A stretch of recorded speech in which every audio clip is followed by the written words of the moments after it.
আসসালামু আলাইকুম ওয়া রাহমাতুল্লাহি ওয়া বারাকাতুহু। তো আমার আপন ভাতিজির জন্য এই ছাগলটি জবাই করা হলো আকিকা দেওয়ার জন্য।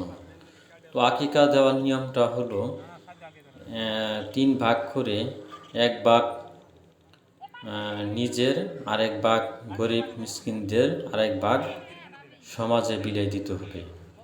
এটাই নিয়ম। এবং কি সবথেকে উত্তম হলো যে আপনারা রান্নাবান্না করে ফকির মিসকিন আত্মীয় স্বজন সবাইকে দাওয়াত করে খাওয়াইতে পারেন। এটা আরও উত্তম, ভালো। হুজুরেরা বলেছেন এবং কি হাদিসে নাকি এইভাবে আছে। আর যদি সামর্থ্য না থাকে, এটা ভাগ করে যেভাবে কুরবানির গোশত দেওয়া হয় সেইভাবে আপনি ভাগ করে দিতে পারেন, কোনো সমস্যা নাই। তো ইনশাআল্লাহ সকলেই দোয়া করবেন আমার ভাতিজির জন্য, সে যেন আল্লাহ পাক নিয়ে খায়তান করে এবং ইসলামের পথে চলতে পারে। ইনশাআল্লাহ সবাই দোয়া করবেন। আল্লাহ হাফেজ।